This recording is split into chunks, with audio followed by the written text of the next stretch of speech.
para o lado que pode interessar a direita. Mas antes de mais nada, Lacombe, vamos começar pelo óbvio, e acho que a nossa querida amiga Ana aqui no X dela resumiu melhor que todo mundo, né? Isso é puro suco de Brasil. Eu escrevi o meu bordão, já que há anos e anos eu repito, né? O Brasil cansa. E qualquer pessoa minimamente sensata, decente, patriota, não pode estar feliz quando alguém como Alcolumbre volta ao comando do Senado. Sai Rodrigo Pacheco e entra Rodrigo Pacheco. Piorado, talvez. Né? E ele já foi o presidente, a gente sabe o que ele fez no verão passado, então ninguém pode ter uma expectativa de algo bom à frente. Isso força uma reflexão geral sobre o Brasil, sobre a política brasileira, sobre o peso que os estados do Norte e Nordeste têm na federação, né, em termos principalmente de Senado. Quer dizer, São Paulo, com o tamanho, a importância que tem, o PIB, tudo isso, vai lá e coloca o mesmo número que Amapá, né, de onde vem o senador em questão. Então, tudo isso é um problema sério para o Brasil, tem que ser dito. E eu tô na turma que acha que a gente pode sentir saudade de Rodrigo Pacheco. O que, cá entre nós, é assustador pensar. Eu tenho uma outra regra de bolso, Lacombe, também, que nunca falha, até hoje nunca falhou. Quando a turma do PT está festejando algo, eu tô chorando. Quando eles estão chorando, eu tô feliz da vida, soltando fogo de artifício. Eu nem sei o que é, mas eu tô fazendo isso. Depois eu vou entender. Então, eu não posso festejar algo ao lado de senador Randolfo Rodrigues, saltitando e companhia.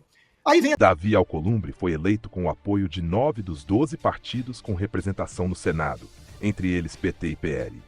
O apoio do PL foi negociado pessoalmente por Bolsonaro, em troca da primeira vice-presidência do Senado, do comando de comissões estratégicas e da garantia de que o debate sobre a anistia aos golpistas do 8 de janeiro não será interditado.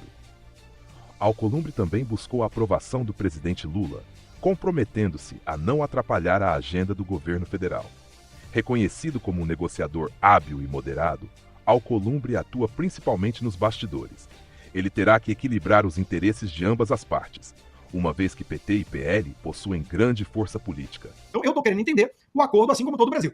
Eu não coloco em xeque a boa intenção de muita gente bolsonarista ou do PL e tudo mais. Mas é evidente que me incomoda bastante uma turma que justifica qualquer coisa, de repente o Nunes tem que ser o melhor prefeito do mundo, apoiar tudo isso aí é uma estratégia brilhante, é um xadrez de 4D, ao mesmo tempo que eles dedicam quase todo o tempo, essa patota, a demonizar gente liberal clássica ou de direita. Pô, dá pra dar uma lista enorme aqui, mas vamos lá, eu, Ruschel, o Marcel Van Hatten, que é um grande parlamentar de oposição, né, nossa querida Ana Paula Henkel e a Renata Barreto, tanta gente é massacrada por esse pessoal, o Príncipe, né, que volta e meia tá aqui no nosso programa, mas eles se recusam a criticar Alexandre de Moraes, agora o próprio Alcolumbre. O Ricardo Nunes, poxa, tá ficando esquisito esse xadrez. Tá ficando estranho esse jogo, né? Que você demoniza o Marcel Van Hatten, que é uma das vozes que mais defendem a restauração da democracia no Brasil, mas você poupa o Alexandre de Moraes, porque é uma estratégia. Senão, o PT volta? Não sei, né? Qual é o argumento nesse caso. O que eu sei é que não me interessa disputa partidária, eleitoral. Eu não tô nesse jogo, eu não tenho partido, eu não sou candidato a porcaria nenhuma, me interessa o Brasil.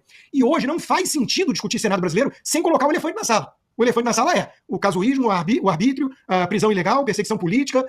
Carla Zambelli está sendo agora caçada pelo TRE de São Paulo e muita gente com silêncio. Então, me parece que alguns estão jogando um jogo perigoso, que o acordo talvez seja queima quem já está queimado, joga pro leão quem vai ficar com a peixe de radical, e surge aí vamos dizer assim, um novo bolsonarismo mais moderado, que, poxa, faz acordo e até elogia e liga para dar parabéns pro Alcolumbre.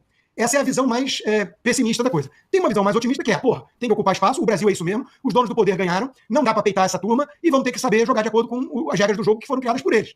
Tudo bem, esse é um argumento razoável. Resta saber se vai realmente surtir efeito fazer pacto com o diabo. O que tem pro povo brasileiro nisso? É uma questão que fica em aberto, né? Porque alguns estão falando, o próprio Gaia, o deputado Gustavo Gaia deu a entender que o acordo seria a elegibilidade do Bolsonaro. Isso é bom para a direita, porque, afinal de contas, o Bolsonaro seria muito melhor do que isso aí que nós temos e tudo mais. Resta, claro, saber se isso realmente está na mesa. O Alexandre de Moraes, o sistema, deixará Bolsonaro disputar a eleição? Eu tenho muitas dúvidas. E se isso acontecesse, digamos assim, e ele vencesse, que são muitos sis, que Bolsonaro seria esse? Seria o Bolsonaro do Paulo Guedes de volta, do Salles, que está sendo demonizado pela turma, ou um Bolsonaro do Valdemar Costa Neto e do Alcolumbre e do Kassab, né? Que é um governo bem diferente. Então, são muitas questões em aberto. Muitas questões. Eu não tenho bola de cristal, eu confio na boa intenção de muitos ali, outros nem tanto, né? Quero crer que estão tentando salvar o que for possível, mas não acho que no acordo, como vimos no trecho que mostramos, está os presos políticos do Brasil. E isso, para mim, Lacombe, volto a repetir, é a prioridade. Nós temos, como diz o próprio Bolsonaro, órfãos de pais vivos. Nós temos uma cabeleireira, mãe de 2 filhos pequenos, presa por usar um batom numa estátua, num país que solta traficante pego com não sei quantas toneladas de droga, né? Então, o negócio está muito errado no Brasil. Se o único jeito de salvar o Brasil é acordo com o Bartoré, eu acho que esse Brasil talvez não mereça ser salvo. Essa é uma impressão que eu tenho. É triste dizer isso, mas muita gente boa está chegando a essa conclusão. Que país é esse que estão salvando? Essa é a pergunta. Mesmo fora da presidência do Senado, Alcolumbre sempre teve um papel central na organização do pagamento de emendas. Neste novo mandato, contará com mais instrumentos de pressão caso o governo ou o STF interrompam os repasses. Para o governo, Alcolumbre representa um círculo histórico de renovação da política e demonstra compromisso com a agenda de Constituição Nacional.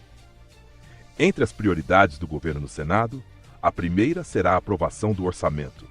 A relação com o STF pode enfrentar momentos de tensão. A oposição entende que os ministros extrapolam suas funções e cobram uma reação. Apesar disso, Alcolumbre não pretende pautar medidas extremas, como o impeachment de um ministro do Supremo. No entanto, enviará recados e exigirá contrapartidas em negociações. Seu foco principal será a pauta econômica. Deputados e senadores pressionam por melhorias no ambiente de negócios e no equilíbrio macroeconômico e fiscal. Medidas que aumentem a carga tributária ou os gastos públicos devem enfrentar forte resistência. Davi Alcolumbre vai ficar perto de quem lhe oferecer melhores condições de se desenvolver. E aí eu vou deixar tudo aqui na base do republicano. Não vou desconfiar das intenções do novo presidente do Senado, a não ser que ele prove em contrário, a não ser que a apuração de bastidores indiquem uma operação não republicana. Mas até aqui eu vou partir do princípio de que ele está dizendo que ele vai fazer o que ele está dizendo que ele vai ser pacificador. Mas para pacificar é preciso entender que não existe um legislativo super poderoso e um judiciário fraco e um executivo fraco. É preciso ter equilíbrio. E equilíbrio não está tendo. Hoje a gente tem um executivo fraco e enfraquecido, um Supremo Tribunal Federal, um judiciário forte, bastante forte, e um parlamento mais forte ainda. Então, está tudo desequilibrado. As pecinhas precisam voltar para os seus lugares nesse tabuleiro para dar conta de ficar tudo assim, nos conformes.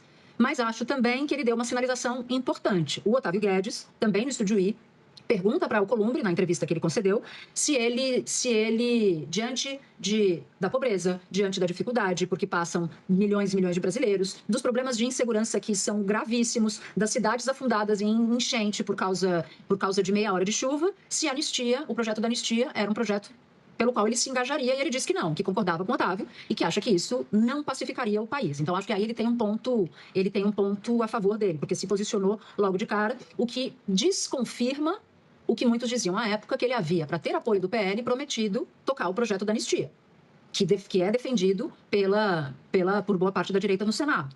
Ele não negociou isso. Já é um bom sinal. Ele não negociou esse ponto em particular. Mas, de novo, eu insisto, Davi Alcolumbre é um político desses que são retratados muitas vezes dessa forma. Ele será governo sempre, se o governo tiver o que dar e se dispuser a dar. Ou ele criará problemas para o governo, seja este ou os próximos, se ele for presidente do Senado, se o governo tiver algo para dar. Então, nesse aspecto, eu volto para uma pergunta que a Andrea me fez, Band, que foi se as coisas vão mudar. Aparentemente, elas estão mudando, para não mudar, para continuarem exatamente no mesmo lugar. Eu espero, do fundo do meu coração, estar errada, que agora o Davi Alcolumbre vai escrever uma história diferente, vai se posicionar de maneira diferente, mas ele sucede alguém a quem ele chama de amigo, que é o Rodrigo Pacheco. De fato, eles são muito amigos. O Rodrigo Pacheco tentou muito pacificar as coisas. Vamos ver, espero que ele consiga. Mas para pacificar, o legislativo precisa ter o tamanho que deve ter. Nem menos, nem mais. Com a eleição de Alcolumbre do Senado, de Hugo Mota para presidente da Câmara, resta comprovado que quem manda no país é o centrão. Você que é de direita, você que é de esquerda, vocês que ficam nesse embate ideológico não contam nada. O centrão, o político fisiológico, aquele que não tem ideologia, que não tem princípio, não tem valor, não tem moral e anda conforme a banda sopra para garantir os interesses narcísicos do próprio indivíduo, mandam no país. O Alcolumbre já falou que não vai pautar a anistia, que isso é uma pauta ideológica, nem muito menos impeachment do Alexandre de Moraes e provavelmente muito menos impeachment de Lula. Só vai acontecer alguma coisa se houver uma mobilização popular com milhões e milhões de pessoas. Essa mobilização deveria acontecer pelas lideranças políticas de direita contra a tirania de um Supremo que colocou o Lula lá. Ou seja, a dualidade do desastre brasileiro, né? A tirania do judiciário e a tirania do governo federal que está destruindo a economia. Se houver uma queda abrupta de popularidade do Lula, talvez aconteça alguma coisa. Mais uma vez, com esses mesmos líderes de direita que colocaram exatamente o apoio a Davi Alcolumbre e ao próprio Hugo Mota, na esperança de que em 26 ou 27, com a eleição de um novo quadro de senadores, possa se alterar alguma coisa no quadro político, a elegibilidade do Bolsonaro, ou algum tipo de fator político de proveito para essa mesma direita. Ou seja, os prisioneiros que estão morrendo na cadeia, a menina que foi presa simplesmente porque pintou, perdeu mané na estátua da Justiça Federal, que tem filhos, que está lá condenado a 17 anos de cadeia, os prisioneiros políticos, o Clériston, ninguém está sendo lembrado. É só uma articulação política em nome do poder. Nada vai acontecer se não houver uma imensa mobilização popular. E essa mobilização popular provavelmente não vai vir das nossas lideranças políticas. Eu estou falando de lideranças políticas de direita que estão mais preocupadas com a sobrevivência política, com a vida das pessoas que estão sendo perseguidas, censuradas ou mesmo mortas por esse regime totalitário que a gente está vivendo. Em 2025, Alcolumbre terá pela frente projetos liderados pelo ministro da Fazenda, Fernando Haddad, voltados para o corte de gastos, como o que limita os supersalários de funcionários públicos e mudanças que afetam os militares. Também estão na lista de prioridades do governo federal a regulamentação da jornada de trabalho, a formalização de motoristas de aplicativo e a votação do orçamento.